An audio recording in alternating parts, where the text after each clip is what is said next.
주의를 거룩하게 지키라. 하나님의 명령이죠. 녹음될 때 성경을 대해서 이렇게 함께 해주세요.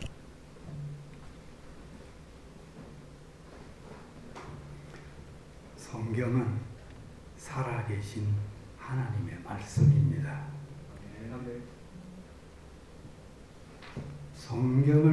성경 전체를 요약하면, 성경이 66권이나 되지만 이것을 전체로 딱 요약하면 10개의 항목으로 요약이 됩니다.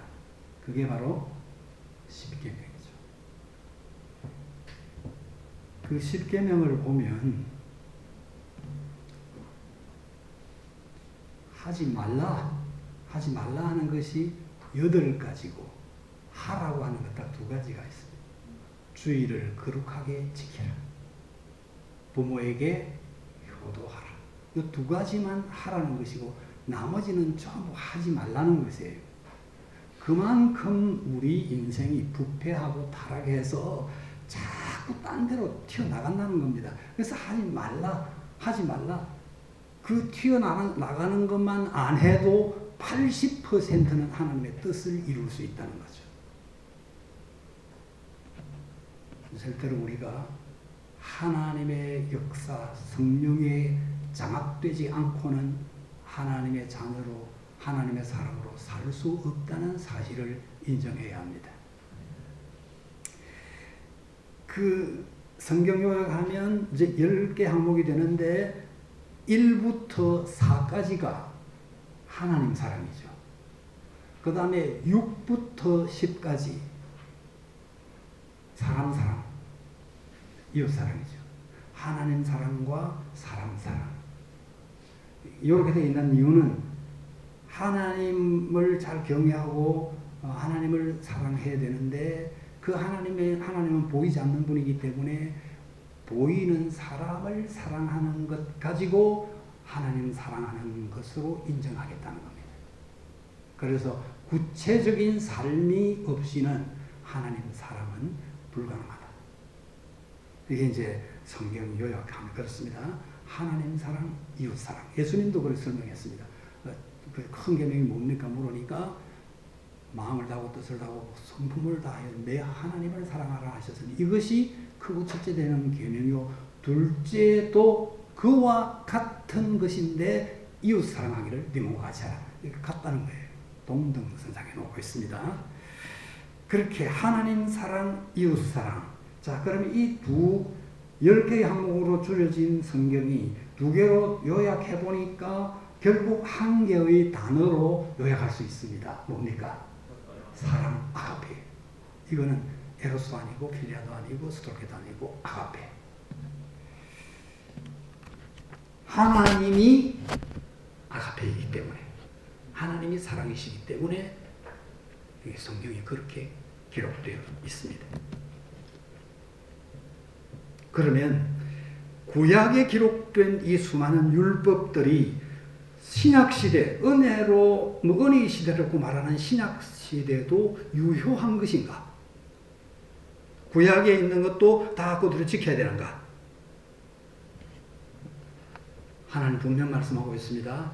하나님께서 말씀하신 모든 성경은 1.1획도 남김없이 다 이룰 것이라고 말씀하시고, 요한계시록 22장 18절 19절 보면 이제 성경 마지막 결론이죠. 성경 딱 마지막 딱 말씀하고 나서 딱 결론으로 2가지 말씀하세요.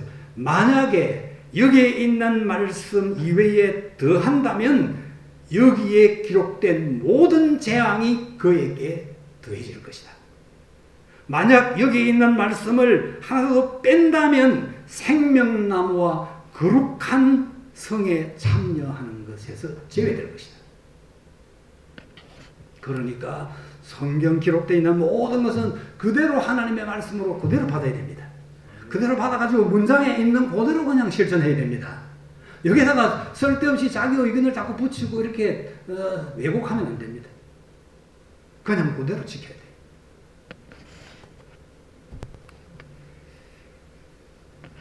단 지키지 않아도 될 것, 하나님께서 이렇게 하라 했는데 지키지도 않아도 될 것은 해제를 한다고. 이제 이것은 풀어버린다고 한 내용이 있습니다. 그런 것은 이제 신약시대는 안 지켜도 되죠. 첫째, 식물에 대해서 그렇게 하고 있어요. 창세기 1장 29절, 창세기 1장 29절을 한번 화면을 보고 1장 29절 같이 읽어보겠습니다. 하나님이 이르시되 내가 온 지면의 씨 맺는 모든 채소와 씨가지 열매 맺는 모든 나무를 너희에게 주노니 너희의 먹을 거리가 되리라. 우리 인간의 육체를 뭘로 만들었다고 하셨습니까? 흙으로 지었습니다. 흙으로 지었기 때문에 흙에서 나는 것을 바로 섭취해요. 흙에서 나는 것을 섭취해야지 여기 한 단계 넘어가서 이루어진 것을 먹으면 몸에 좋지 않습니다. 여러분 다니엘서에 잘 나와 있지 않습니까? 다니엘과 그 친구들이 그 고기 먹는 그 나라의 젊은이들하고 다르게 우리는 물과 채소와 이게 음식, 그 양식만 먹겠습니다. 물과 채소를 먹겠습니다. 그러니까 어이구 그러다가 너희 얼굴이 안 좋아지면은 내 목이 달아난다. 근데 한번 시험해 보십시오. 열흘 동안 해서 딱 증명이 되지 않았습니까? 요즘 나이가 많으면 고기 좀 먹어야 된다고 그래야 뭐 단백질이 섭취가 된다. 그런 말 들으면 안 됩니다. 그건 하나님의 말씀이 아닙니다. 하나님의 말씀이 아닌 것은 무시하세요. 성경에 있는 대로 하면 됩니다. 우리는 흙으로 지어졌기 때문에 흙에 나는 것을 먹도록 하셨어요. 여기 우리에게 딱 맞는 우리의 식물입니다. 음식입니다. 그러다가 하나님께서 홍수 심판을 한 다음에 이제 이것을 조금 확대시켜줘요. 그게 이제 창세기 9장 3, 4절에 나옵니다. 창세기 9장 3절, 4절 같이 읽어보겠습니다. 모든 산동물은 너희의 먹을 것이 될지라 채소같이 내가 이것을 다 너희에게 주노라. 그러나 고기를 그 생명되는 핏째 먹지 말 것이니라. 고기를 허락했어요. 이제 이때부터 육식을 허락하는데 육식을 허락하면서 그 다음에 단서가 붙어요. 하나님께서 그러나 이제 그러므로 짐승들이 너희들을 두려워할 것이다. 그때부터 이제 짐승과 사람이 관계가 굉장히 안 좋아집니다. 그 전에는 에덴 동산에서는 그냥 동물들과 한 가족처럼 그렇게 지냈어요. 뭐 표범이고 뭐 사자고 곰이고 관계 없어요. 다 그렇게 지낼 수 있었어요. 그런데 딱 고기를 허락한 다음부터는 짐승이 사람을 피하게 되고 때로는 공격하기도 되고 이렇게 된 거예요. 고기를 먹는 대신 그런 이제 일이 발생할 것을 하나님이 말씀하셨습니다. 그런데 고기를 먹지만 절대로 핏째 먹지 마라. 그래서 고기는 피를 다 빼요. 다 빼고 딱 육고기만 그것만 순수한 고기만 먹어야 돼요. 이제 이렇게 확대시켜 주었습니다. 네, 이제 그 다음 부분에 또 하나님께서 이제 조치를 취하세요. 레위기에 가면 이제 부정한 것과 정한 것을 나누죠. 나누어 놓고 고기라도 육식을 이제 허용했는데 그런 고기라도 부정한 동물은 먹지 말라. 제한을 했어요. 그 다음에 기름은 내 것이다. 하나님께서 단서를 딱 붙여서 기름은 내 것이다 명시를 하고 기름과 피 이건 절대 못 먹게 했어요. 삼겹살 먹으면 안 됩니다. 여기까지 허락했어요. 그 이후 허락 안 했습니다. 부정한 음식 먹지 말라 했어요. 성경에 다 나타나 있습니다. 생선 종류는 비늘 없는 고기, 뱀장어, 오징어, 미꾸라지 먹지 말라 했습니다. 지금 그 이후로 먹어도 좋다는 말씀을 하나는 하지 않았어요. 그러니까 하나님이 정결한 동물이라고 한 것만 해도 먹을 게 수도 없이 많아. 근데 꼭 먹지 말라 한 걸 왜 찾아서 먹어야 되느냐 하는 거예요.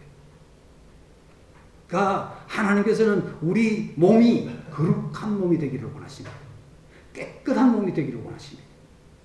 그래서 부정한 거 먹지 말라고 했고 그것을 지금까지 해제한 일이 없습니다. 거기까지가 이제 해제한 범위예요.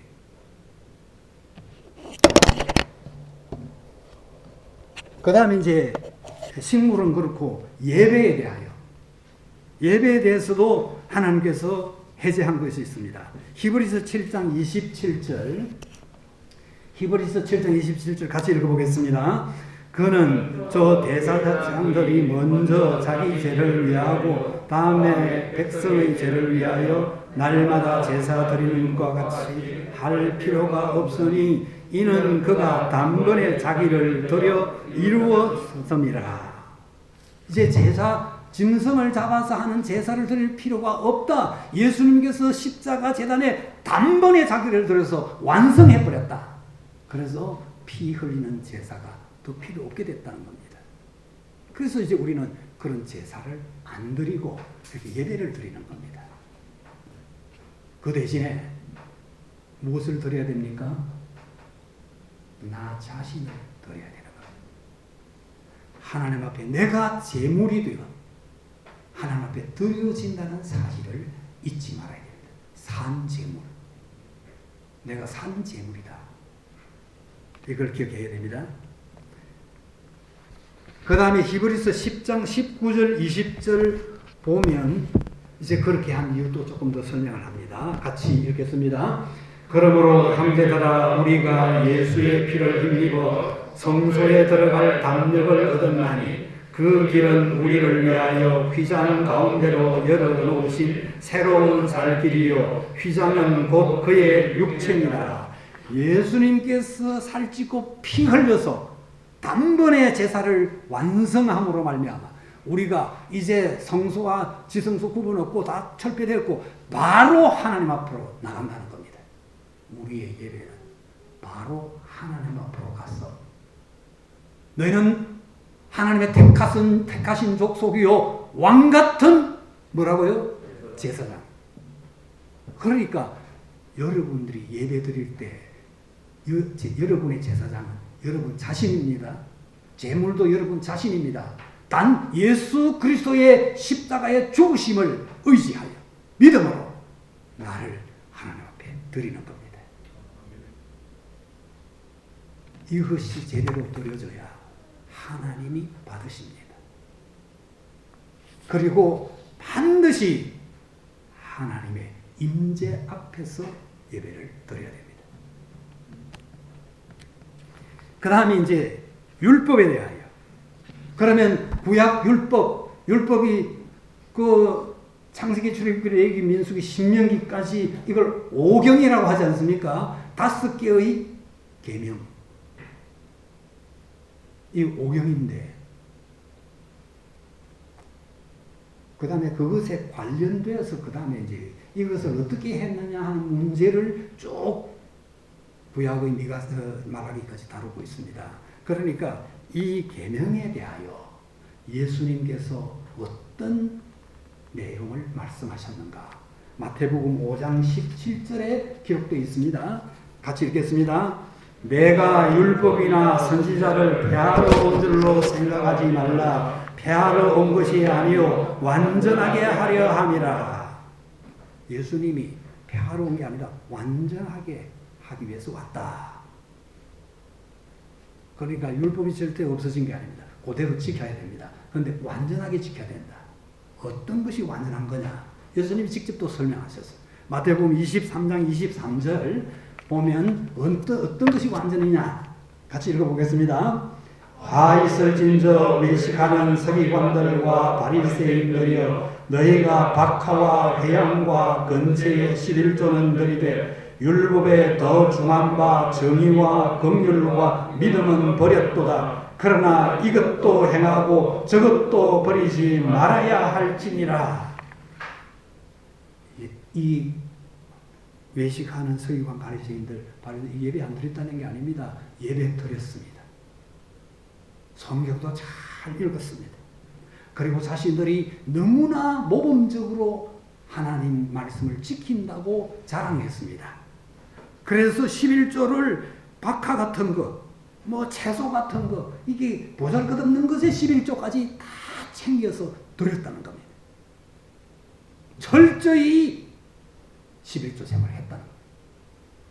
그런데 예수님께서 그들을 향해 화 있을진저. 예수님께서 이렇게 심판한 대상이 없습니다. 대제사장을 향해서도 대제사장이 예수님을 판대 넘기지 않습니까? 그래도 그들 책망 안 했어요. 그런데 서기관 바리새인들 화 있을진저 하고 책망합니다. 두 가지 행동을 보이는, 두 가지 모습을 보이는 외식자, 그들을 심판하셨습니다. 왜? 겉으로 보면 잘 믿는 것 같은데 그 속에 정의와 긍휼과 믿음이 없다는 겁니다. 그래서 예수님이 완성한다는 것은 정의와 긍휼과 믿음의 삶을 살면서 11조를 드릴 때 그것이 하나님이 받으시는 11조. 이런 가운데 예배를 드릴 때 그 제사가 하나님이 기쁘시게 받는 제사라는 겁니다.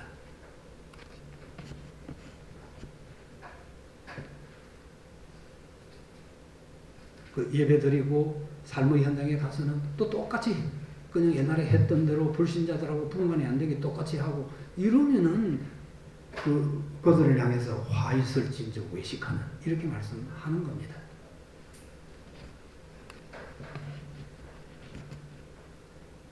그리고 예배 드릴 때 이제 그런 행동이 굉장히 중요합니다.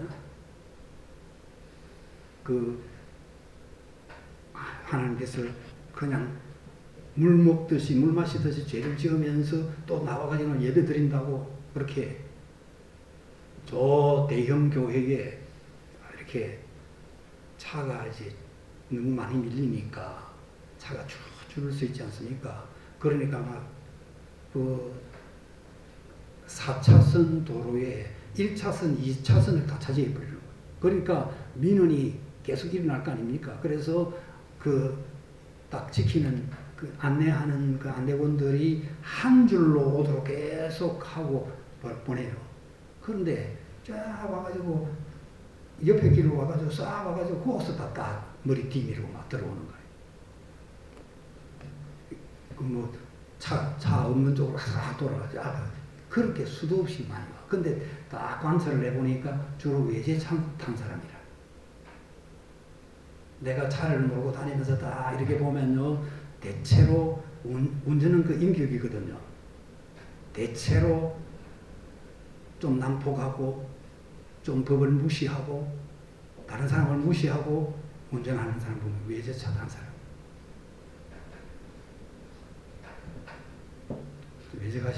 외제차 타는 분들 조심하시기 바랍니다. 저도 이제 외제차를 타고 있는데 내가 서비스 센터에 갔더니 국산차 이렇게 수리하러 가면 별로 사람 대우를 안 해. 외제차 그 서비스 센터에 딱 가면 완전히 사람 대우해 줍니다. 아주 극진하게 대우해 줍니다. 거기 가면 차 종류 여러 종류 다 있어요. 다만 물티슈까지 다 준비했고 음료수도 여러 종류 다 있어요. 사람 대우해 주는 곳이 외제차 서비스더라고요. 그래서 제가 국산차 싹 바꿔버렸어요. 외제차. 그거 바꿔버렸어요. 근데 대체로 내가 운전해 다니면서 끼어들기 잘하고 끼어들기 지가 잘못해놓고 소리는 지가 요건 지가 더 먼저 하고 이런 사람들이 외제차 탄 사람이라 조심하셔야 된다. 네, 이렇게 밖에 나가서는 그렇게 엉뚱한 짓 끼어들어가지고 머리 밀고 들어가서 예배 드리러 간다는 사람. 그런 사람 예배는 하나님 절대 안 받습니다. 절대 안 받아요. 예배 안 드리고 질서 잘 지키는 그 사람의 삶을 하나님 받습니다. 그 다음에 이제 바울 사도를 통해서 또 주신 말씀이 있는데요. 고린도전서 10장 1절 2절 같이 읽어보겠습니다. 형제들아 나는 너희가 알지 못하기를 원하지 아니하노니 우리 조상들이 다 구름 아래에 있고 바다 가운데로 지나며 모세에게 속하여 다 구름과 바다에서 세례를 받고 그들에게 그 다음에 11절 계속해서 보겠습니다. 그들에게 일어난 일은 본보기가 되고 또한 말세를 만난 우리를 깨우치기 위하여 기록되었느니라. 그러니까 성경에 기록된 거 해제한 것 말고는 전부 우리에게 모델로 딱딱 제시한 거니까 그대로 따라 해야 된다는 거예요. 그 세례받는 것도 바로 이스라엘 백성들이 홍해를 통과하는 거, 여기 세례받는 거예요. 홍해를 통과하고 나면 다시 돌아가지 못합니다. 세례받고 나면 세상으로 이제 다시 돌아가지 않습니다. 그 다음에 이제 세례받고 나서 그냥 일사천리로 만사형통, 그래 됩니까? 광야길 고난이 기다리고 있어. 수많은 고난과 역경이 닥쳐옵니다. 예수 믿어도 고난과 역경이 닥쳐옵니다. 그러나 하나님께서 능히 이길 수 있도록 은혜를 베풀어 주십니다. 홍해도 가르고 썸물을 단물로 바꿔주시고 길 없는 곳에 길을 만들어주시고 안 되는 것 되게 하시고 발이 부러뜨지 않게 해주시고 옷이 한 벌 가지고 살아도 40년 동안 옷이 헤어지지 않게 해주시고 끝까지 보장을 하십니다. 이게 본보기예요. 그 하나님이 지금도 살아계십니다. 광야의 이스라엘 백성과 함께 하신 그 하나님께서 우리의 인생길 마칠 때까지 인도하신다는 거예요. 그래서 내가 하나님이 지시한 목표를 향해서 열심히 가라 하면 가고 서라 하면 서고 그것만 잘하면 됩니다.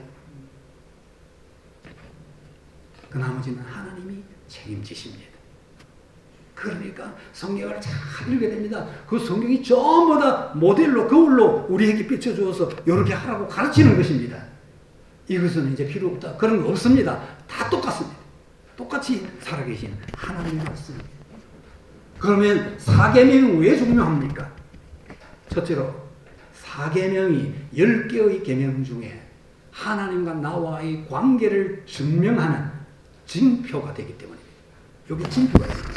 에스겔서 20장 20절 같이 읽겠습니다. 또 나의 안식일을 거룩하게 알지어다. 이것이 나와 너희 사이에 표징이 되어 내가 여호와 너희 하나님인 줄을 너희가 알게 하리라 하였노라. 주의를 잘 지켜보아야 하나님이 나의 하나님이심을 알아먹게 된다는 거예요. 다른 사람도 내가 주의를 잘 지켜야 저 사람은 하나님의 사람이다 인정하게 된다는 겁니다. 착하게 산다, 정직하게 산다, 선을 베푼다, 뭐 좀 주는 삶을 산다. 이것은 예수 안 믿어도 그렇게 하는 사람 많습니다. 그래서 그것이 하나님과의 관계를 나타내지 못합니다.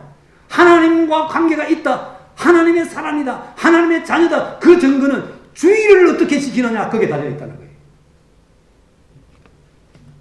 그게 징표입니다. 내가 너희 하나님인 줄 너희가 알게 될 것이고 다른 사람도 알게 될 것이다 이 말이에요.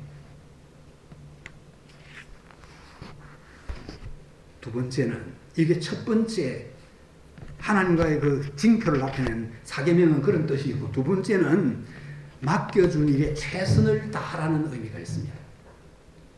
오늘 본문 9절을 보면 엿새 동안은 어떻게 내 모든 일을 하라고요? 힘써 이 자기에게 맡겨준 일을 힘써 하지 않는 자는 안식일을 지켜서 소용없습니다. 주일 지켜서 소용없어요.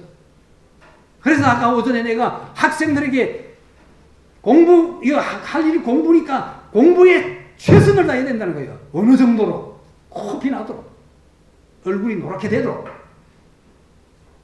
직장인은 자기 일에 온 힘을 쏟아부어요. 그래서 저 사람이 없으면 우리 회사 제대로 안 된다. 저 사람 때문에 우리 회사가, 우리 일터가 복받았다. 그렇게 인정받아야 된다는 거예요.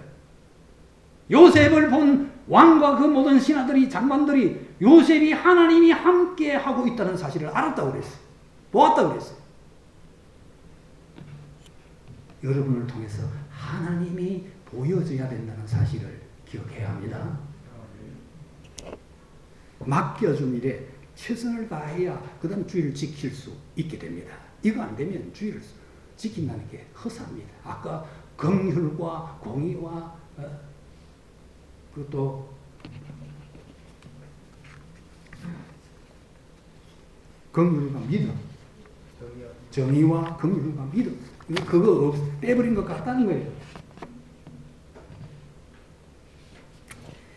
그 다음에 이제 세 번째 사계명이 중요한 이유는 물질에 대한 욕심을 버리라는 겁니다. 출애굽기 16장 19절과 20절 같이 읽겠습니다. 모세가 그들에게 이르기를 아무든지 아침까지 그것을 남겨두지 말라 하였으나 그들이 모세에게 순종하지 아니하고 들어는 아침까지 두었더니 벌레가 생기고 냄새가 난지라 모세가 그들에게 노하니라. 이게 모세가 그 아침까지 남겨두지 말라고 그날 먹을 것만 딱 가져가서 그날 먹고 끝내라고 했는데 남겨두었더니 벌레가 생기고 못 먹게 됐다는 거예요. 이 말은 지금 우리에게 하시는 말씀인데 여러분들이 주의를 안 지키고 그날에 열심히 뛰어봤자 그건 허사라는 거예요. 헛수고하는 거라는 거예요. 헛수고 왜 할 겁니까? 헛수고하는 게 가장 어리석은 거죠.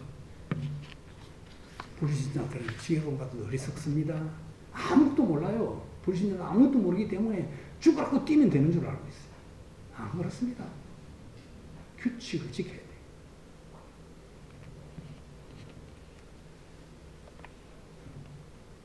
그 주의를 못 지키는 이유가 바로 욕심 때문이잖아요. 욕심이 잉태하면 뭐가 되죠? 죄를 낳고 죄가 장성하면 사망. 욕심의 결론은 사망이에요. 죽음이에요. 그러니까 욕심 부리고 있는 사람은 죽으려고 그러는 거예요.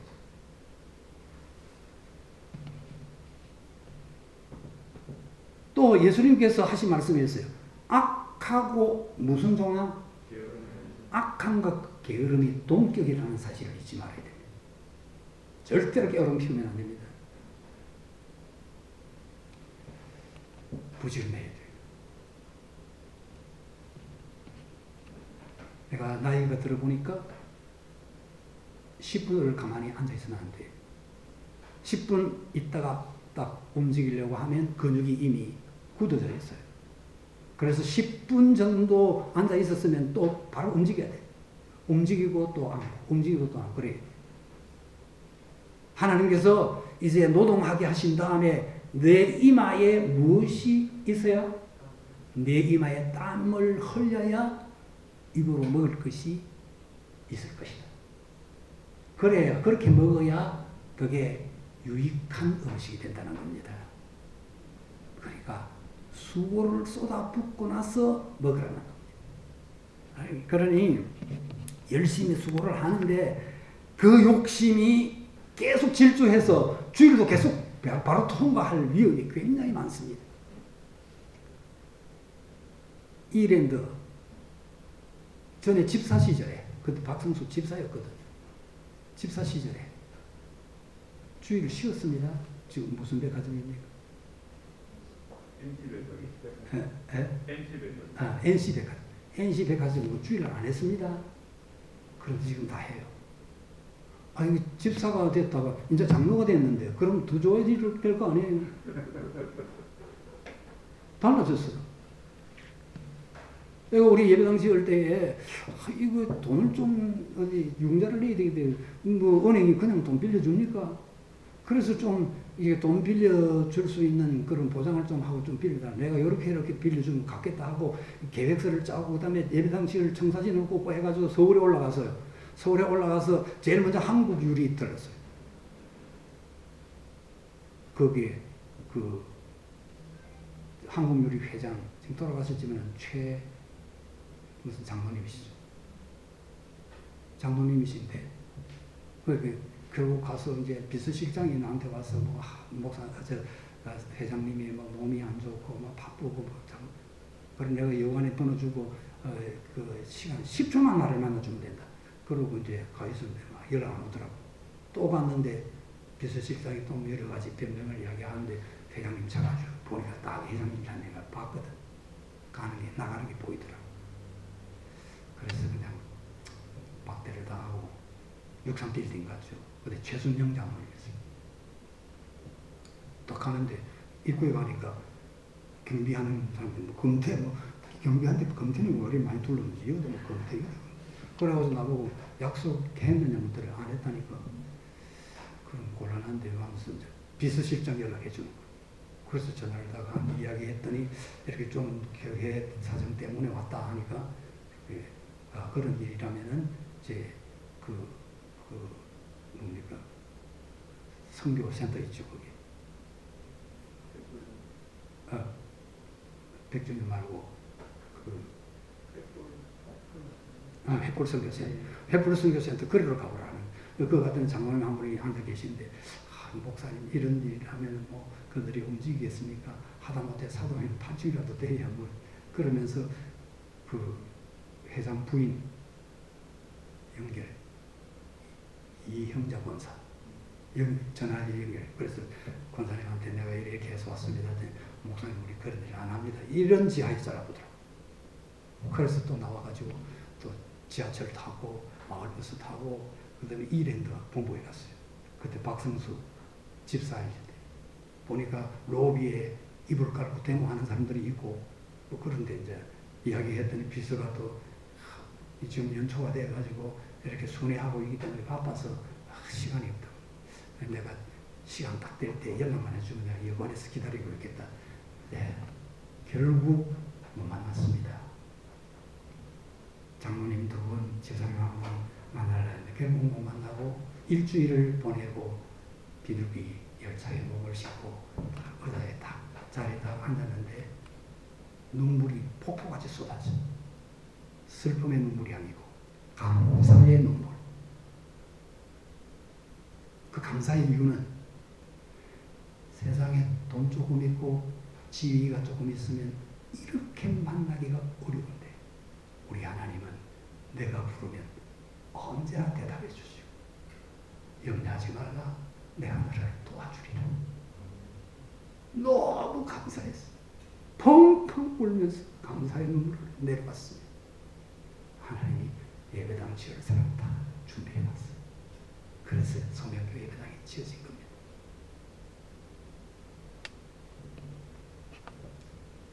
하나님은 위대하신 분이세요. 사랑이 너무너무 많으신 분이세요.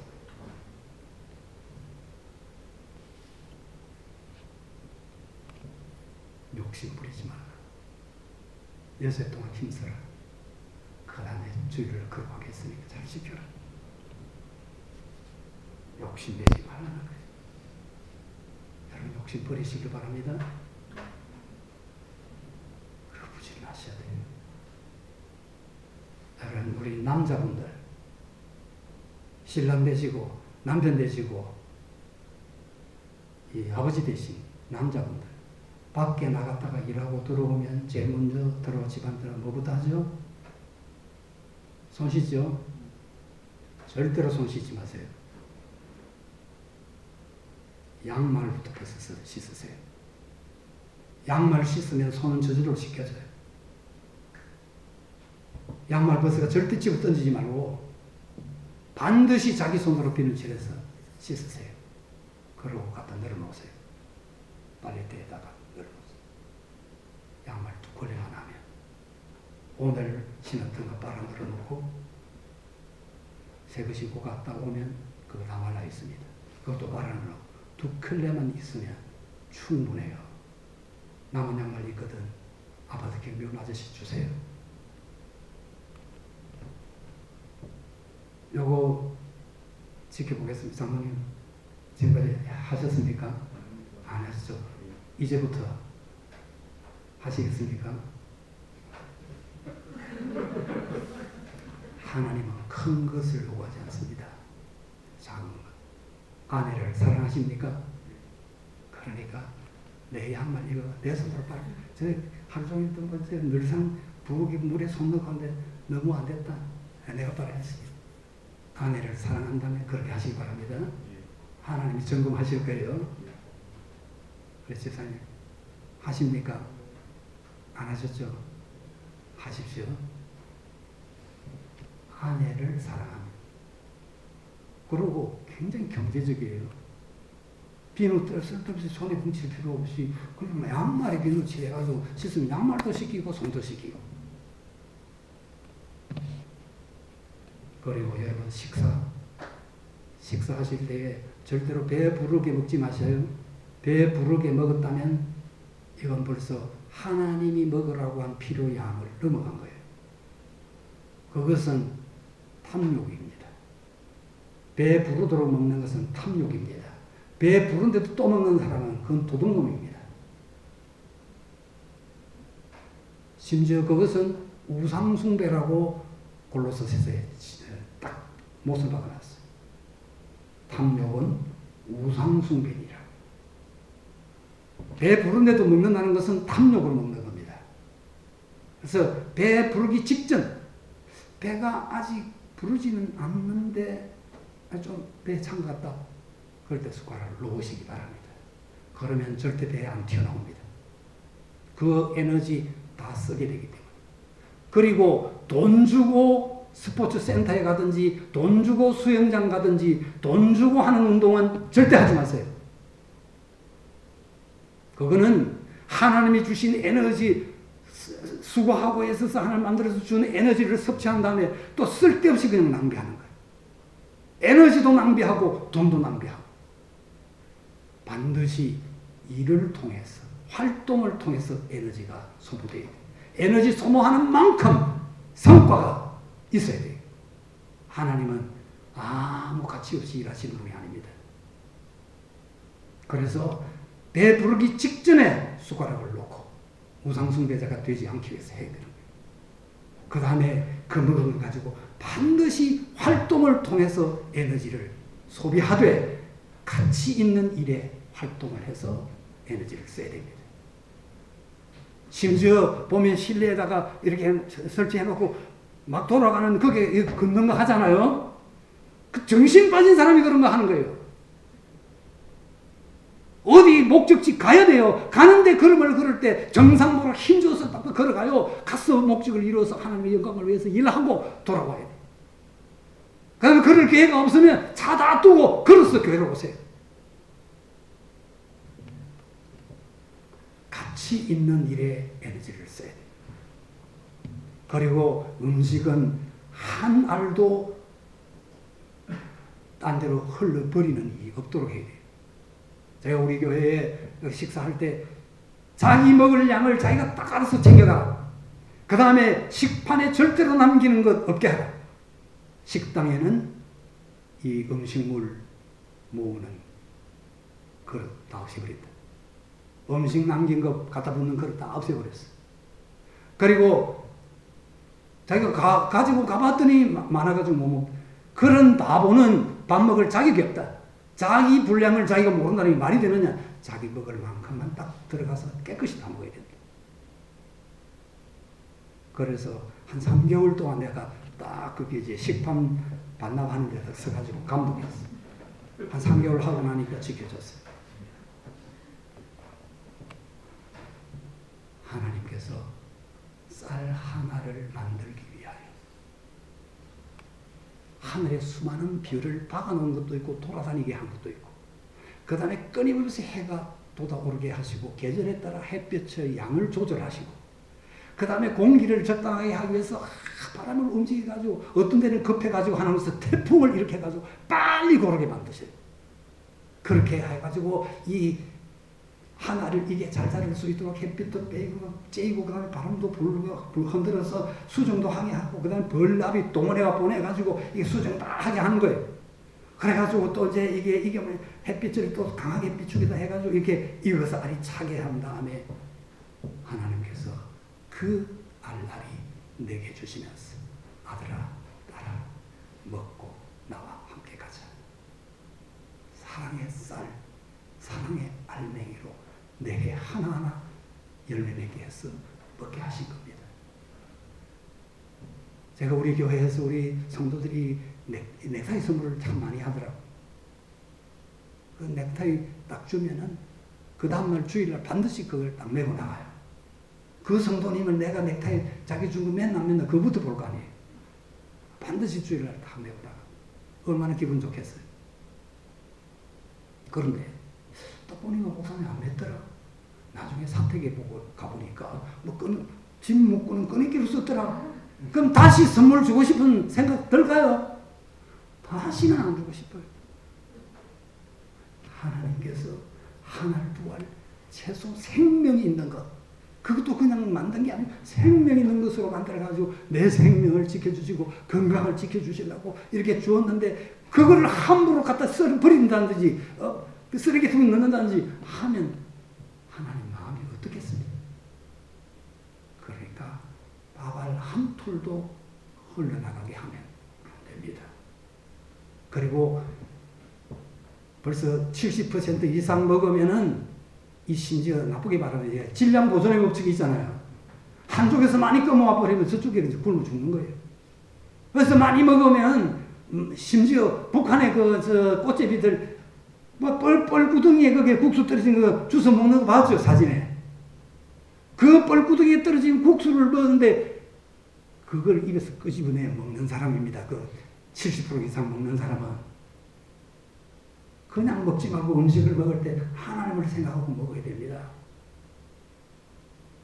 제가 자랄 때는 6.25 사변 직후니까 어렵잖아요. 사과는 보지도 못했고 사과 먹는다는 것은 생각도 못해요. 그런데 미군들이 와서 열차를 타고 올라가고 난 다음에 보면 거기에 사과 깍지가 버려져 있어요. 제가 초등학교 3학년 때 절북에 가가지고 그 사과 깍지 살은 다 먹고 깍지 떨어졌는데 개미가 새까맣게 부는데 그걸 주스가 털어버리고 먹었어요. 지금까지 한평생 그만큼 맛있는 사과는 먹어본 적이 없어요. 왜 그게 그렇게 맛있었을까요? 고난 속에 먹는 것이 그렇게 소중한 거예요. 여러분들이 고난 당하면 하나님이 주신 것의 가치를 알도록 교육시키고 훈련시킨다는 사실을 잊지 말아야 됩니다.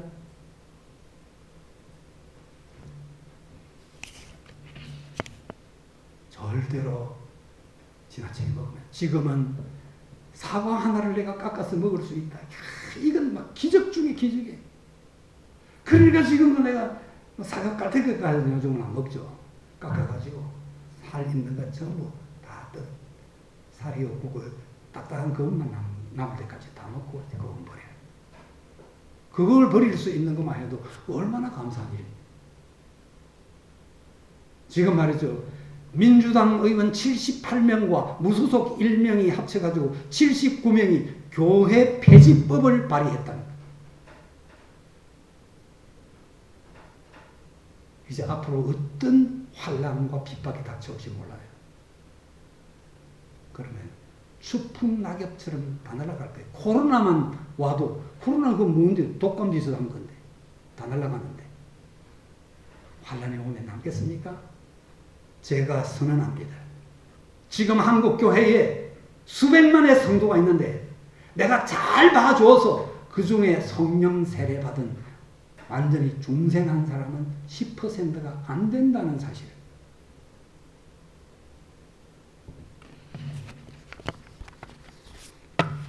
여러분 예수 믿으면 어떤 변화가 먼저 일어납니까? 모든 세상의 사람들은 자기를 위해서 삽니다. 자기 위해서 공부하고 자기 위해서 결혼하고 자기 위해서 자식 낳아 키우고 자기 위해서 직장 생활해서 돈 벌어오고 자기 위해서 다 해요. 그러나 예수 그리스도의 십자가는 다시는 자기 자신을 위해서 살지 아니하고 죽었다가 다시 살아나신 이를 위하여 살게 하려 함이라. 예수님이 죽었다가 다시 살아나신 이유는 예수님이 십자가에 죽으신 이유는 다시는 자기 자신을 위해 살지 아니하고 모든 세상 사람은 자기 위해서 삽니다. 그러나 중생하면 고린도후서 5장 15절 목적이 바뀐다. 자기가 목적이 된 것이 예수 그리스도가 목적이 된다는 겁니다. 이게 중생 성령 세례 받은 사람의 변화입니다.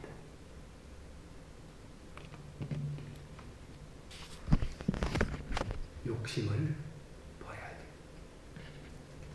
좀 더 자자, 좀 더 눕자.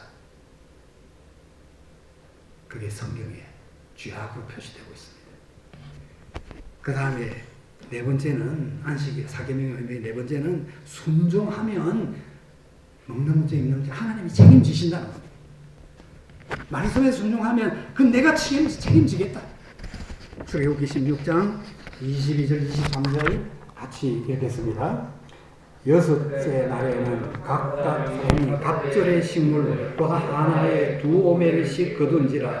회중의 모든 지도자가 와서 모세에게 안림해 모세가 그들에게 이르되 여호와께서 이같이 말씀하셨느니라. 내일은 휴일이니 여호와께 거룩한 안식일이라. 너희가 구울 것은 굽고 삶을 것은 삶고 그 나머지는 다 너희를 위하여 아침까지 간수하라. 토요일 날은 간수하게 했습니다. 이틀 거주가지고. 다른 날은 전부 다 딱 하루 먹고 끝내라 그랬어요. 하나님께서 언제까지 이 일을 하셨을까? 출애굽기 16장 35절 같이 읽겠습니다. 사람이 사는 땅에 이르는까지 이스라엘 자손이 40년 동안 만나를 먹었으니 곧 가나안 땅 접경에 이르기까지 그들이 만나를 먹었더라. 이제 40년 동안 계속 행진에 가야 돼요. 농사를 짓기가 불가능한 겁니다. 그러니까 하나님이 책임 다 지시는 거예요. 그 다음에 접경에 딱 와서 이제 씨를 뿌릴 수 있게 됐어요. 정착지에 도달을 했습니다. 농사 지어서 그것을 먹게 됐어요. 그때 만나는 끝. 할 수 없는데 하나님이 하게 하신 거예요. 여러분, 반석에 샘이 터져서 물을 마셨다? 이게 정말 가능한 일입니까? 생각해 보십시오. 계산을 해 보십시오. 한 사람이 하루에 1리터의 물을 마신다고 생각해 보세요. 그러면 장전만 60만, 한 가족이 4명이라고 보면 4, 6, 24, 240만, 최소한도 200만인데 200만이 하루에 1리터씩 마시면은 200만 리터, 200만 리터를 한 번 톤으로 계속 해보세요. 계산해보면 몇 8톤짜리 트럭 몇 톤 되겠나? 한 50톤, 50대 물을 실어 나가야 될 정도. 불가능한 일이에요. 그러나 하나님은 하셔서요. 하나님이 광야를 지나가는 하나님의 백성들 책임지시던 거예요. 여러분들 하나님의 자녀입니까? 하나님이 천국에 이를 때까지, 영원한 가나안에 이를 때까지 먹고 마시고 있는 문제 책임지시는 줄 믿으시기 바랍니다. 먹고 마시는 일을 위해서 일을 해서는 안 됩니다. 하나님의 나라와 하나님의 정의가 실현되도록 일해야 되는 겁니다.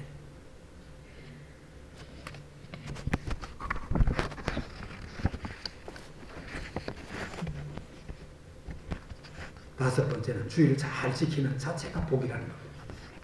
아무나 주의를 지킬 수 있는 게 아닙니다. 주의를 지키는 자체가 복인데 11절에 보면은 나 여호와가 안식일을 복되게 하여 이렇게 기록되어 있죠. 안식일, 주의를 복되게 했기 때문에 그날 잘 지키면 복을 받는 겁니다. 여섯 번째는 주일에 일하는 것은 헛된 수고다. 출애굽기 16장 26절과 27절 같이 읽겠습니다. 여세 동안은 너희가 그것을 거두되 일곱째 날은 안식일인즉 그날에는 없으리라 하였으나 일곱째 날에 백성 중 어떤 사람들이 거두러 나갔다가 얻지 못하니라. 그 나라 국기에 십자가가 국기의 상징으로 들어가 있는 나라치고 선진국 아닌 나라가 있습니까? 영국, 잉글랜드, 쌍십자가. 십자가 하나 세우고 그 옆으로 또 십자가 하나 더 세우고. 스웨덴, 노르웨이 십자가가. 스위스 십자가가 국기입니다. 십자가 들어있는 나라치고 선진국 아닌 나라가 없습니다. 하나님께서 약속했어요. 주의를 잘 지키면 복 주십니다. 아브라함에게 복을 딱 선포하는데 제일 먼저 첫 번째 뭐 약속했습니까? 땅, 거처할 곳, 땅. 두 번째 뭐 약속했습니까? 자녀. 두 가지 약속. 땅과 자녀. 내 살 곳을 주신 분이 하나님이신 줄 믿으시기 바랍니다. 자녀, 하나님의 자녀인 줄 믿으시기 바랍니다. 내 자녀가 아니에요. 하나님의 자녀입니다. 내가 맡아 있을 뿐이에요. 하나님 위탁해 주었어요.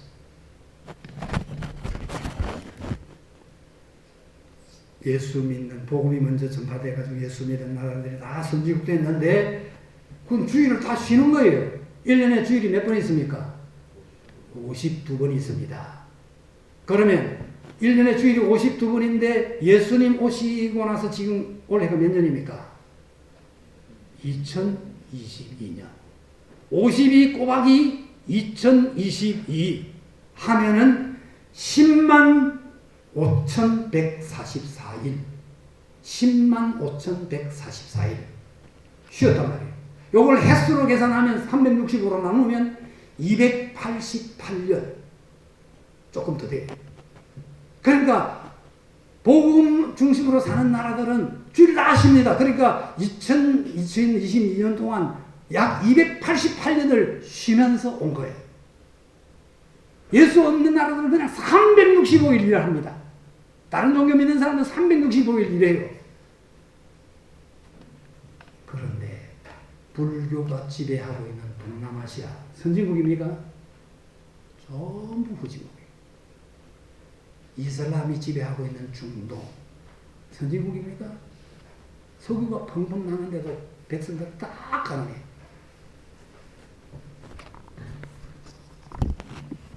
성경 말씀은 1.1획도 틀림이 없음을 믿어야 됩니다. 하나님을 믿어야 됩니다. 그러면 주의를 어떻게 거룩하게 지킬 것인가? 첫째, 평소에 하던 일을 다 중단해야 됩니다. 출애굽기 31장 15절. 출애굽기 31장 15절. 같이 읽겠습니다. 여세 동안은 일할 것이나 일곱째 날은 큰 안식일이니 여호와께 거룩한 것이라. 안식일에 일하는 자는 누구든지 반드시 죽일지니라. 안식일에 일하면 이미 죽었다 하는 사실 알아요. 죽은 목숨입니다. 하나님께서 목숨을 불러가지만 안 했을 뿐이지 죽은 거예요. 두 번째, 사고 파는 행위를 중단해야 돼요. 느헤미야 13장 16절과 17절 같이 읽겠습니다. 또 두로 사람이 예루살렘에 살며 물고기와 각양 물건을 가져다가 안식일에 예루살렘에서도 유다 자손에게 팔기로 내가 유다의 모든 귀인들을 꾸짖어 그들에게 이르기를 너희가 어찌 이 악을 행하여 안식일을 범하느냐. 악을 행하고 있다는 거예요. 주일날 사고 파는 행위는 악을 행하는 거예요. 뭐 몇만 원 사고 팔면 안 되고 몇백원 몇십원 괜찮다. 아니에요. 크나 작으나 구분이 없어요. 사고 파는 일체 중지. 그런데 요즘 교회들이 어떻게 합니까? 예배당 지으면 다 우리는 앞서가는 교회다. 그러면서 그 예배당 안에 뭘 만들죠? 카페를 만들어요. 카페를 만들어가서 돈을 받고 팔아요. 하나님의 거룩한 곳에 가증한 것이 서는 것을 보거든 마지막이 된 줄 알아. 교회는 앞서가면 안 돼요. 돌아가야 돼. 어디로? 에덴 동산 교회로. 그게 안 되면 우선 한국교회 초대 교회로. 조금 더 돌아가면 예루살렘 초대 교회로 돌아가야 돼. 리폼드 돼야 돼. 우리 개혁교회는 리폼드 처치라고 말해요. 앞서가지 말고 말씀으로 돌아가야 된다는 사실을 잊지 말아야 됩니다. 지금 성경에서 교회가 한참 떠나버렸어요. 그래서 지금 저기 민주당 의원들이 79명이 교회 폐지법을 올려가지고 교회 없애버리려고 합니다. 이게 그 사람들이 한다고 되는 일입니까? 하나님이 몽둥이를 드셨다는 사실을 기억해요. 교회가 이거 안 되겠다는 거예요. 지금 아시아 7교회 남아 있습니까? 주님 오실 때까지 세워져 있어야 되는데 아시아 7교회 흔적을 찾을 수가 없어요. 하나님의 뜻에서 멀어졌기 때문에.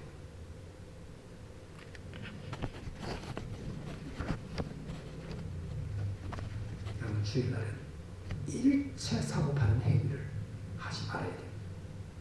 교회가 앞장서가지고 사고팔아도 된다 하고 있는 거예요. 세 번째, 이 주일은 하나님의 날입니다. 주일은 하나님의 날이기 때문에 굉장히 엄격하게 다스립니다. 출애굽기 35장 3절 같이 읽어보겠습니다. 안식일에는 너희의 모든 서소에서 불도 피우지 말지니라. 엄격하게 이래 말하죠. 불도 피우지 말라. 이 말은 무슨 불을 피운 겁니까? 조리도 하지 말라는 거예요. 조리. 아까 보았던 그 성경 구절이 있었죠. 토요일 날에 안식일 전날에 다 만나를 다 모아가지고 뭐 구울 것은 어떻게? 구울 것은 굽고 삶을 것은 삶고 볶을 것은 볶고 그 다음에 나머지 내일 먹을 것 다 또 남겨두고 저장해놓고 내일까지 해도 괜찮다. 그리고 주일날에는 그냥 만들어 놓은 거 먹고 끝내라. 그리고 심지어 또 다른 부분에 보면 천막 밖으로 이스라엘 백성이 40년 동안 이제 옮겨가야 되는 천막 생활하지 않습니까? 천막 밖으로 나오지 말라는 거예요.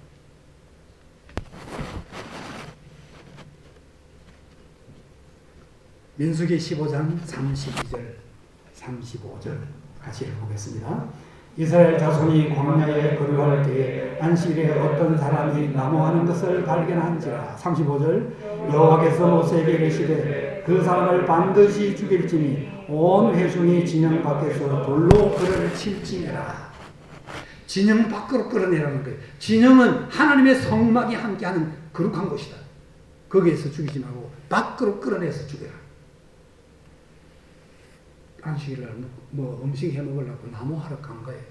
그 사람을 붙들어 왔습니다. 그래서 이거 어떻게 할까 몰라가지고 구체적으로 이거 하나님의 지시가 없어서 모세가 하나님께 물었어요. 끌어내서 쳐 죽여. 이렇게 하나님에게 직접 관련된 것은 굉장히 엄격하게 다스렸습니다. 지금은 하나님께서 예수 그리스도로 말미암아 오래오래 참고 계시는 거예요. 두 번째, 오락을 금해야 합니다.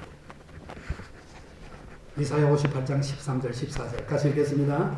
만일 안식일에 내 발을 금하여 내 성일에 오락을 행하지 아니하고 안식일을 일컬어 즐거운 날이라 여호와의 성일을 존귀한 날이라 하여 이를 존귀하게 여기고 내 길로 행하지 아니하며 내 오락을 구하지 아니하며 사사로운 말을 하지 아니하면 내가 여호와 안에서 즐거움을 얻을 것이라. 내가 너를 땅의 높은 곳에 올리고 내 조상 야곱의 기업으로 기르리라. 여호와의 입의 말씀이니라.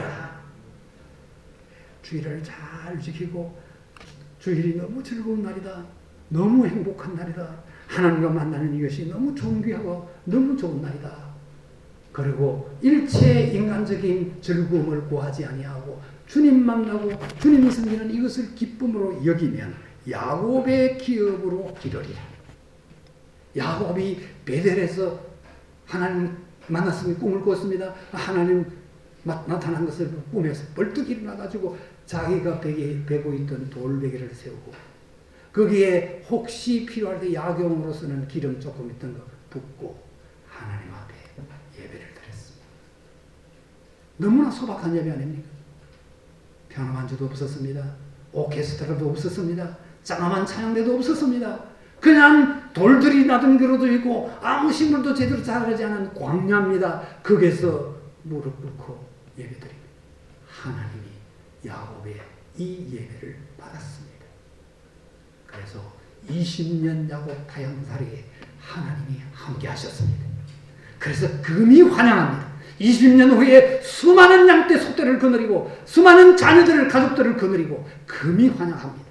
예배 한 번 바로 드리는 것이 얼마나 엄청난 사건이 일어나느냐 하는 거예요. 우리는 얼마나 예배 많이 드립니까? 주일날 오전 오후 드리죠. 수요일 드리죠. 새벽마다 하루에 일주일에 한 10번 정도 예배 드려요. 그런데 무슨 기적이 일어났습니까? 아브라함이 이삭을 드리는 사흘밤 사흘날 걸어가서 이삭이 부활할 것을 확신하고 하나님 앞에 제물로 드렸어요. 칼을 들었을 때 하나님이 급해가지고 칼을 중지시키고 복을 선포하십니다. 나는 복의 근원. 너를 축복하는 자를 내가 축복하고 너를 저주하는 자를 내가 저주할 것이다. 심판할 것이다. 너는 축복의 통로다. 축복의 근원이다. 엄청난 선포가 있었고 그대로 되어 갔습니다. 예배 한 번.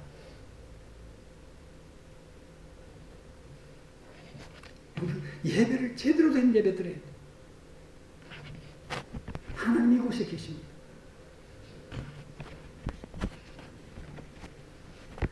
다섯 번째로 예배를 통하여 하나님을 만나고 거룩한 훈련을 쌓아야 합니다.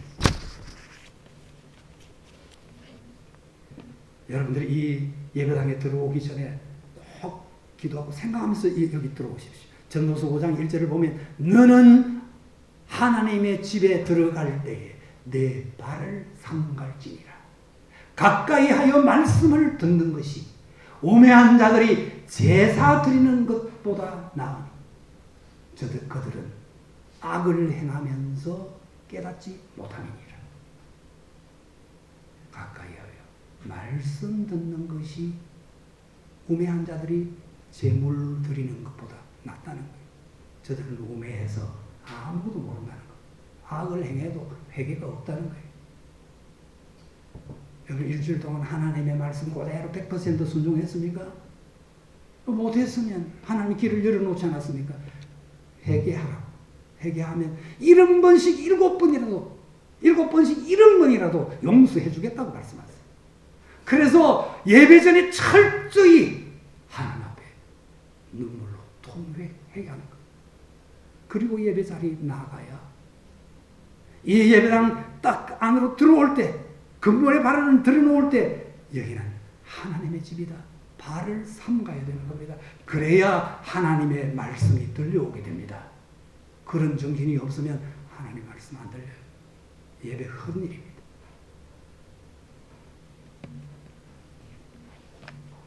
예배는 하나님께 드리는 겁니다. 직접 하나님께 드리는 건 굉장히 엄합니다. 나답과 아비후, 아론의 아들 나답과 아비후가 제사장입니다.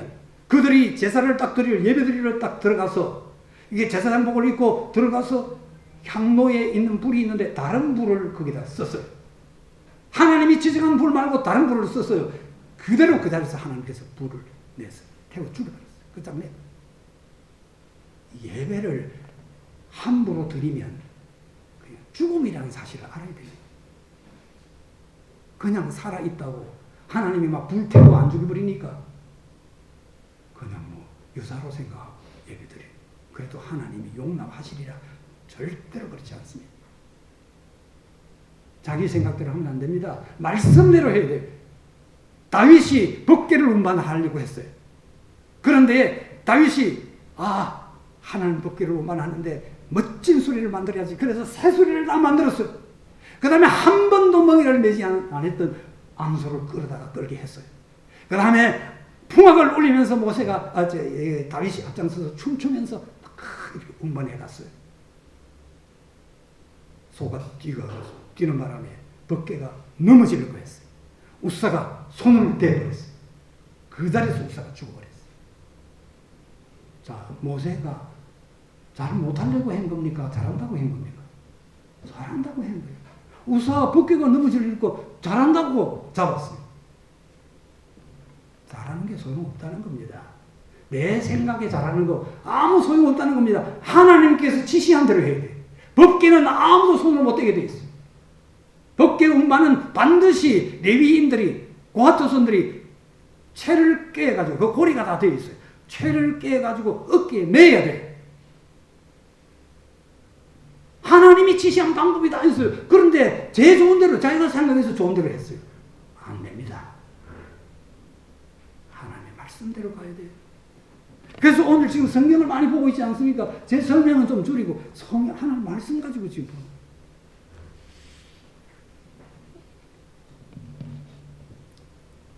거룩하게 하나님께 예배를 드리는데 제일 첫째 주의해야 될 것이 옷차림입니다.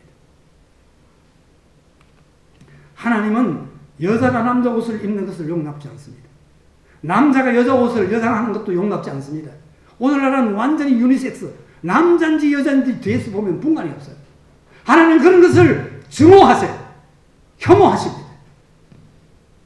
남자는 남자다워야 되고 여자는 여자다워야 되는 겁니다. 다 하나님의 형상인데 역할이 다르다는 거예요.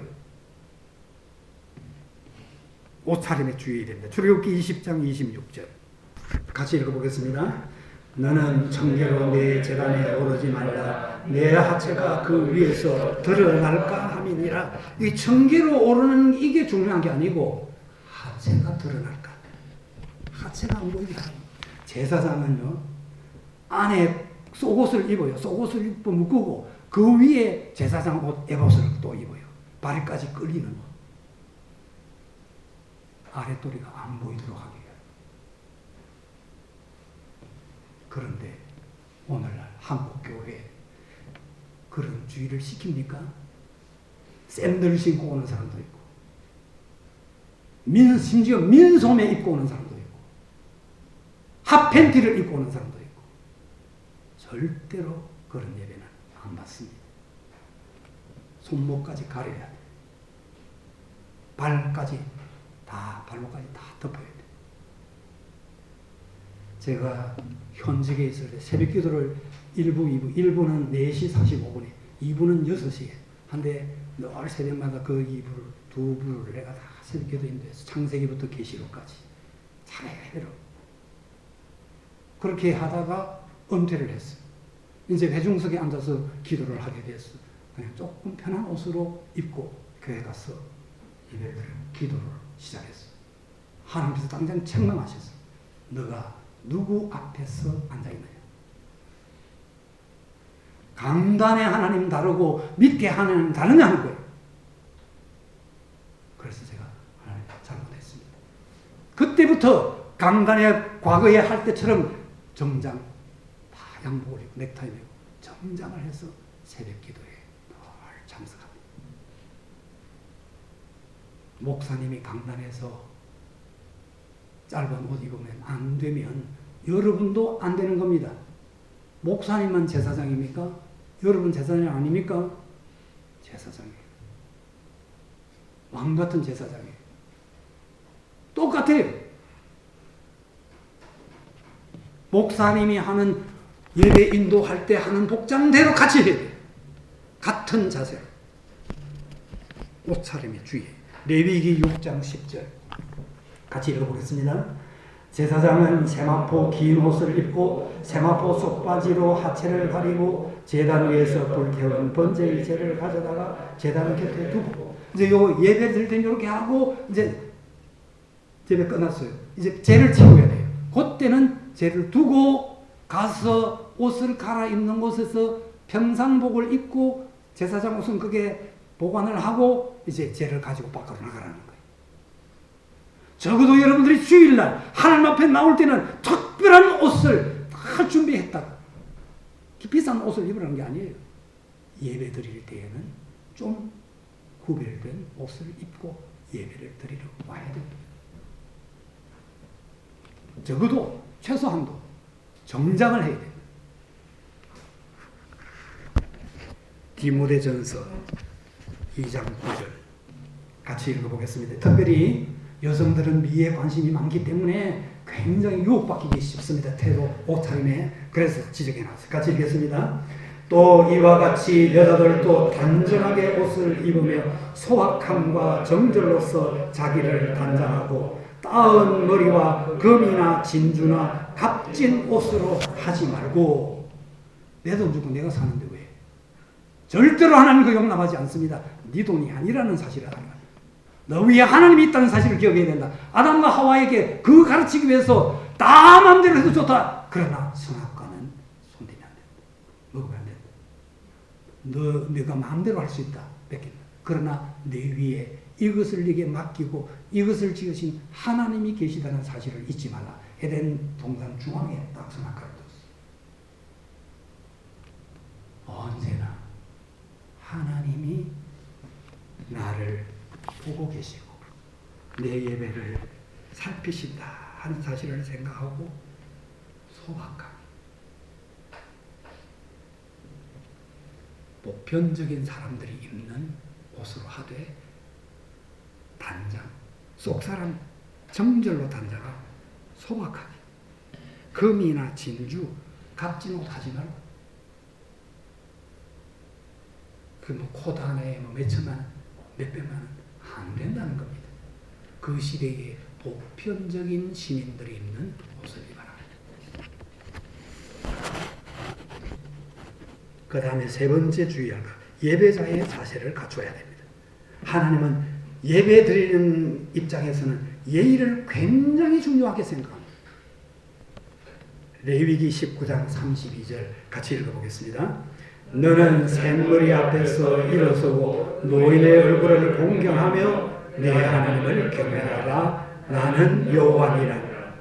자, 앞에 너는 샘머리 앞에서 일어서고 어른들 앞에 예의를 갖추라는 거예요. 그 다음에 그 노인의 얼굴을 공경하며 이것이 되고 내 하나님을 경외하라. 나는 여호와니라. 이것이 앞에 것이 되고 경외해야 내 경외를 받겠다는 겁니다. 여세 동안 힘써 내 모든 일을 하고 그 다음에 주의를 거룩하게 지킬 때 받겠다는 겁니다. 이거 앞에 거 안 되면 뒤에 것도 헛삽니다. 이렇게 예의를 중요하게 생각해요. 어른들이 방에 들어오면 앉았던 아이들이 일어나야 되죠. 예의를 갖춰야 돼요. 그러니까 만약 이제 나한테 면담하러 온다고 하는 사람이 민소매하고 핫팬티 입고 이렇게 나한테 오면 내가 기분 좋아하겠습니까? 어른 앞에서 한번 그렇게 양말도 안 신고 그러면 내가 기분이 상하죠. 나를 무시하는 한 생각이 들죠. 하물며 존귀하신 하나님 모든 것 아끼지 않고 아들을까지 보내서 그 생명 다 바쳐서 나를 살려냈는데 그 하나님 앞에 어떻게 예의를 갖춰야 되겠느냐는 거예요. 예의를 갖추라. 신명기 18절 같이 읽어보겠습니다. 이는 내 하나님 여호와께서 내 모든 지파 중에서 그를 택하여 내시고 그와 그의 자손에게 항상 여호와의 이름으로 서서 섬기게 하셨습니다. 자, 이거 예의를 갖추는데 이게 노인 앞에서 일어선 사람이 하나님 앞에 앉아 있을 수 없는 거예요.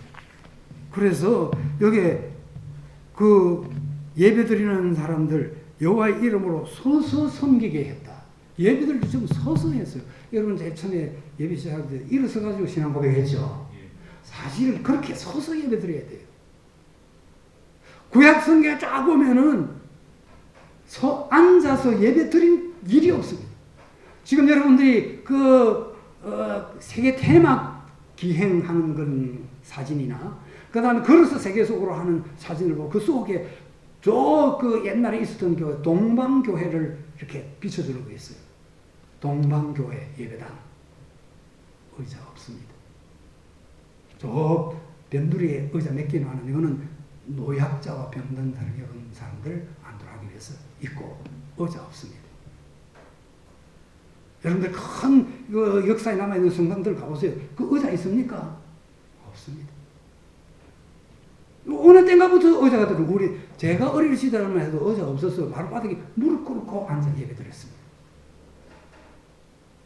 이게 변천하면서 서양 문화가 들어오면서 이렇게 돼버렸어요. 아무렇지도 않잖아요.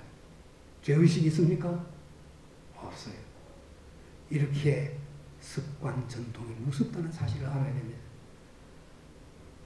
그래서 제가 우리 교인들에게 전부 교회마다 다 앉아서 드리는데 서라고 할 수는 없고, 일단 우리가 서는 데까지 가야 되는데 1차적으로 절대로 등받이 기대지 말라.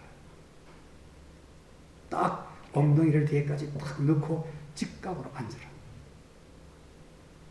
내가 서서 예배 드린다고 하는 자세로. 그렇게 하면 건강 내가 책임지겠다. 정형외과 의사, 허리 디스크 있는 사람 치료 방법, 절대 수술하지 말라는 거예요. 자세로서 고쳐야 된다. 재생할 수 있다는 거예요. 무릎도 재생할 수 있다는 거예요. 자세를 통해서, 운동을 통해서. 그래서 우리 성도들이 내가 절대로 뒤에 기대지 말라고. 첫째는 예의를 다해서 섰다고 하는 자세로. 그 다음에 우리의 건강을 위해서. 하나님은 우리가 건강하기를 원하세요.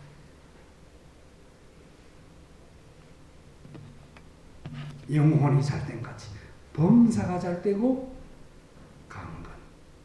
영혼이 잘 돼야 범사가 잘 되고 건강해져. 제가 꼬부랑 할아버지가 된 건 아니잖아요. 내는 우리 80인데.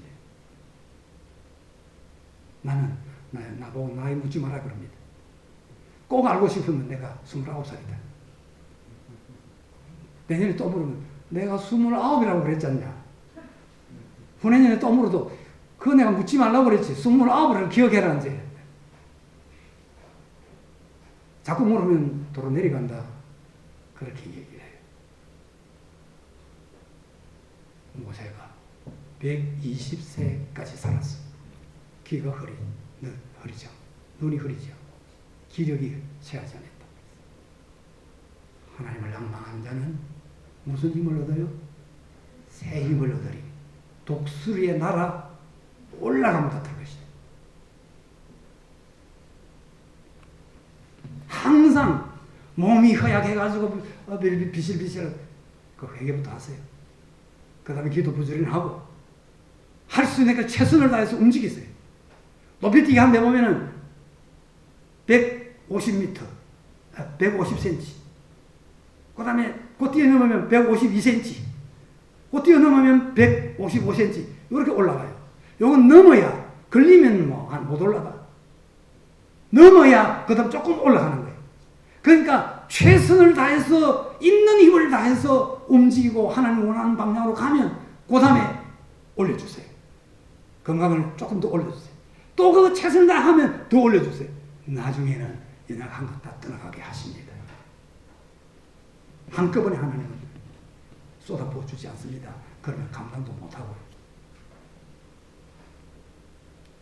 역대상 23장 10절 30절 역대상 23장 30절 아니 신명기 18장 5절 아니 읽었죠? 신명기 18장 5절 같이 읽겠습니다. 읽었습니까? 네. 읽었습니까? 그 다음에 역대상 23장 30절 같이 읽겠습니다. 아침과 저녁마다 서서 여호와께 감사하고 찬송하며 아침 소제, 저녁 소제, 제사 이렇게 유대인들이 아침과 저녁에 예배를 드렸어요. 그렇게 예배를 드릴 때 서서 여호와께 감사하고 찬송하고 그렇게 했다는 거예요. 그러니까 안전 예배는 없습니다. 우리 안락하나교회 성도들도 이제 계속 훈련해가지고 결국 말씀대로 돌아가는 그런 열매 맺게 되기를 축복합니다. 그 다음 이제 하나 더 세 번째로 오직 예배는 오직 하나님께만 집중해야 됩니다. 오직 하나님께 집중하고 하나님만 찬양해야 됩니다. 찬양의 대상은 오직 하나님밖에 없습니다. 다른 대상은 찬양의 대상이 못 돼요. 찬송의 대상도 오직 하나님입니다. 다른 대상은 찬양하거나 찬송하면 그건 이단이고 사이비 종교고 우상숭배. 하나님만 대상이 되어야 돼요. 그런데 예배 순서를 딱 보면 우리가 하나님 앞에 예배 뭐 한다 그러죠? 예배 드린다 그러잖아요. 드리는데 드리는 순서가 거의 없어. 더 달라는 거라. 찬송 요래 나왔으면 찬송 또는 찬양이라고 적어놨으면 찬송을 해야 돼요. 찬양을 해야 돼요. 누구를? 하나님을 찬양해요. 우리는 많이 부르는 거 그렇죠? 인애하신 구세주여 내 말 들으사 죄인 오라 하실 때 날 부르소서 주여 주여 내 말 들으사 죄인 오라 하실 때 날 부르소서 이게 찬양입니까? 찬양입니까? 아니에요. 찬송 아니에요. 이거는 복음 노래예요. 노래. 이거는 예배 시간에 부르면 안 됩니다. 자기가 개인적으로 또는 그냥 뭐 함께 모여서 이렇게 노래할 때 이런 건 할 수 있어요. 예배 시간에는 절대 안 됩니다. 하나님 찬양이 없어요. 내 평생에 가는 길 순탄하여 늘 잔잔한 강 같든지 큰 풍파로 무섭고 어렵든지 나의 영혼은 평안해. 내 영혼 평안해 평안해 내 영혼 평안해. 이 찬양입니까?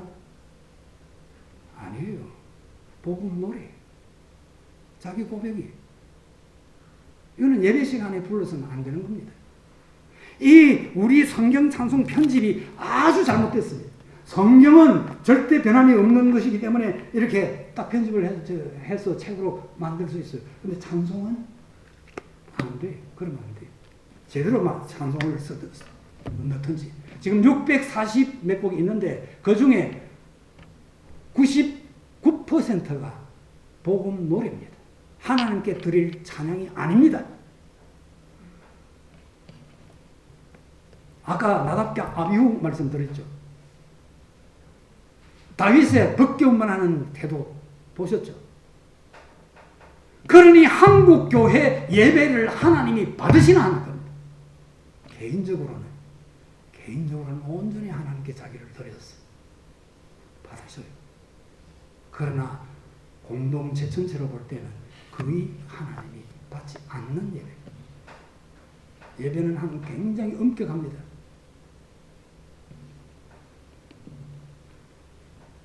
열왕기하 17장 36절 열왕기하 17장 36절 같이 읽겠습니다. 오직 큰 능력과 편팔로 너희를 애굽에서 인도하여 내신 여호와만 경외하여 그를 예배하며 그에게 제사를 드릴 것이니 여호와만 이렇게 중심에 있어요. 여호와께만 드려야 돼요. 잡다한 것이 끼우면 안 됩니다. 불순물이 들어가면 안 돼요.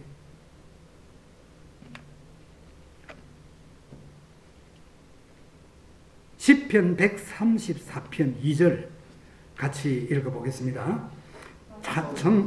성소를 향하여 너희 손을 들고 여호와를 송축하라. 여호와를 송축하라. 다니엘과 사드락과 메삭과 아벳느고가 바벨론에 포로되었어요. 근데 느부갓네살이 우상숭배하라예요. 안 그러면 불에 집어든 전했겠다. 사드락과 메삭과 아벳느고가 그 속에서 만약 우리를 죽이게 한다면 하나님께서 지켜주실 것입니다. 그리 아니하실지라도 그렇게 하지 아니하실지라도 우리는 하나님만 경외할 것입니다. 그렇게 불을 던져 넣어요. 몇 사람 던져졌습니까? 사드락과 메삭과 아벳느고 셋. 그런데 몇 명이었습니까? 4명. 한 명은 예수 그리스도. 주님이 불 가운데 함께 하셨습니다. 여러분들이 하나님을 경외하다가 불같은 시험에 던져질지라도 주님이 그곳에 함께 계시다는 사실을 잊지 말아야 됩니다. 그 불이 절대로 나를 살 수 없습니다. 주님이 함께 하시는 한.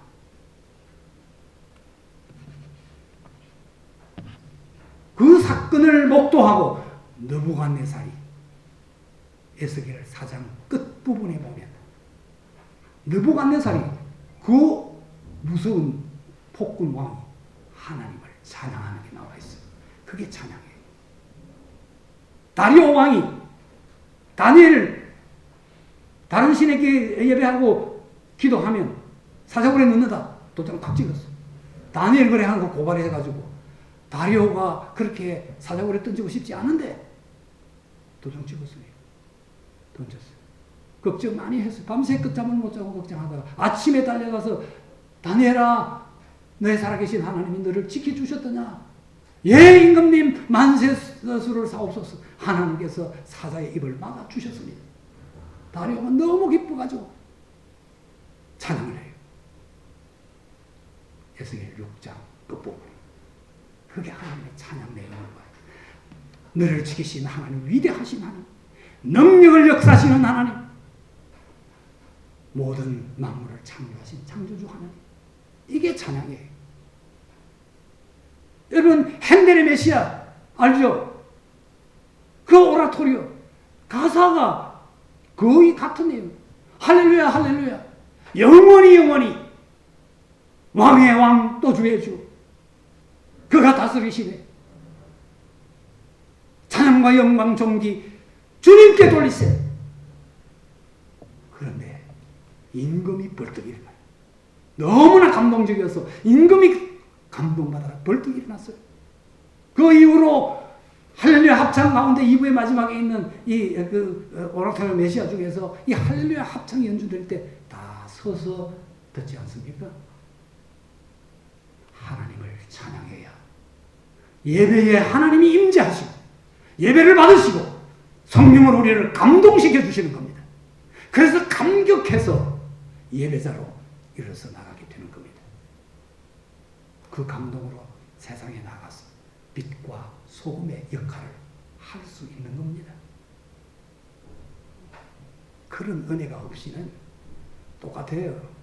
말 안 하면 내 예수 믿는 사람이 여기를 말 안 하면 보면 구분이 안 돼. 똑같아. 보건변에 우리 이상욱 장로님 원장 할 때 내가 경건의 분위기를 살려. 그 다음에 모든 병원에 떠나던 모든 사람들에게 철저히 겸손히 인사하라. 친절하게. 그렇게 시켜라. 분위기를 만들라. 그랬어요. 그래서 예배 경건회를 갔는데 보건병원에 장로님들을 다 찾아내가지고 예배마다 장로님들 돌아가면서 기도하게 했는데 저분이 장로님이었던가? 이런 사람이 수도 없이 많았다는 거예요.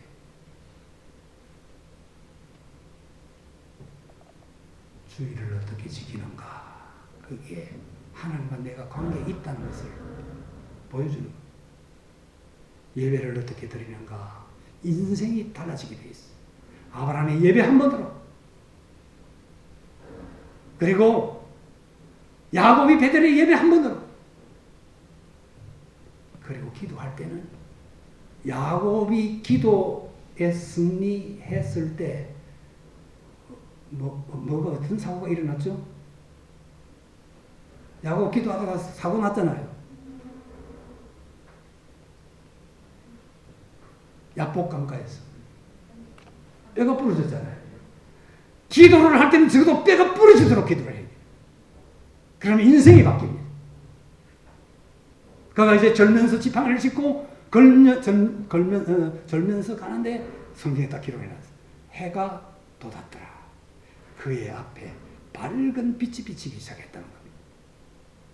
성경은 다 목적이 있고 가치가 있고 의미를 부여해서 한 말씀 한 말씀 우리에게 들려주시고 사건을 보여주시는 겁니다. 그게 전부 내 삶에 적용되어야 될 하나님의 뜻이라는 사실을 잊지 말아야 됩니다. 그리고 여기서 설교를 아무리 힘줘서 목사님이 했다 할지라도 그것은 72시간이 지나면 거의 다 잊어버립니다. 그래서 매일 말씀 앞에 가야 됩니다. 한 절을 묵상하든 두 절을 묵상하든 매일 변함없이 밥은 새끼 찾아 먹으면서 영혼은 제가 말씀드렸죠. 보이지 않는 것이 중요한 거라. 영혼이 중요한 겁니다. 영혼이 건강하면 범사가 잘 되고 강건해지는 복을 받습니다. 저는 50년 동안 지금 하루에 2끼 먹습니다. 점심 이제 목회를 하고 난 다음에 점심 때 그 대접을 하기 때문에 점심이 제대로 먹으면 저녁 때는 간단하게 끝내고 그냥 하루 지납니다. 그래서 저는 배도 안 튀어나옵니다. 안 튀어나오려고 안 튀어나오는 게 아닙니다. 제가 자랄 때는 배 좀 튀어나오고 머리 좀 벗어지고 이렇게 하면요 다 사장님이라고 다 부러워했어요. 그렇게 되려고 배 튀어나오기를 원했어요. 알고 보니까 배 튀어나오는 게 좋은 겁니까? 안 좋잖아요. 건강에 심각한 문제가 일어납니다. 그래서 하나님께서 욕심 부리지 말고 적당하게 먹도록 그렇게 섭리하시고 우리에게 그렇게 인도하십니다.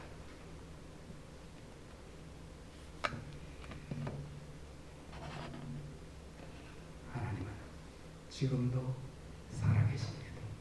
그분이 우리의 아버지십니다. 기도하겠습니다. 사랑하신 아버지